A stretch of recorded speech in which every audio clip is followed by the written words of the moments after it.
جماجم بشرية، متاحف فرنسية، جماجم مقاومين جزائريين. ما القصة؟ وما علاقتها بالحرب الدائرة على غزة الآن؟ القصة أعادها للواجهة أحد قادة حركة حماس.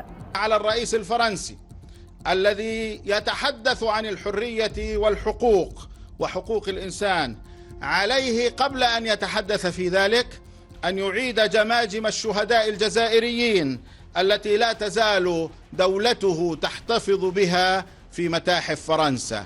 حمدان لم يتجنأ، فالقصة حقيقية وليست ضربا من الخيال. هذا المتحف خلفي يسمى نظريا متحف الإنسان بباريس، لكنه في نظر الكثيرين يسيء إلى الإنسان قبل أن يسيء إلى تاريخ فرنسا، فيصفه البعض بمتحف العار، فهو الذي بنى شهرته على جماجم المقاومين الجزائريين.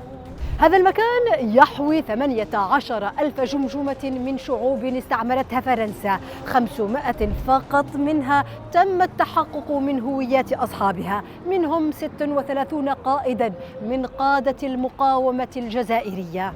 لكن الجماجم الجزائرية حصرا ودون غيرها محفوظة خلف أبواب محكمة الإقفال وبعيدا عن أعين الزوار.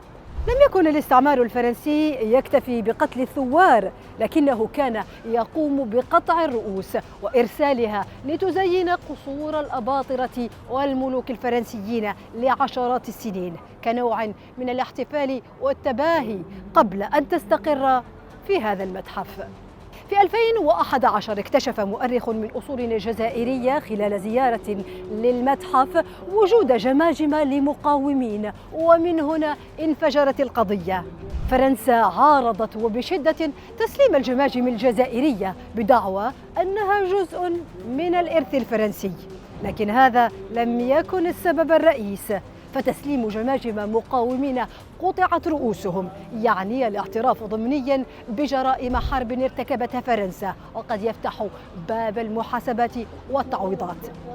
في 2020 استطاعت القيادة الجزائرية وللمرة الأولى وبضغوطات غير مسبوقة على الجانب الفرنسي استرداد 24 جمجمة لقادة وأبطال المقاومة الجزائرية الباسلة، عادوا في موكب مهيب إلى أرض الوطن.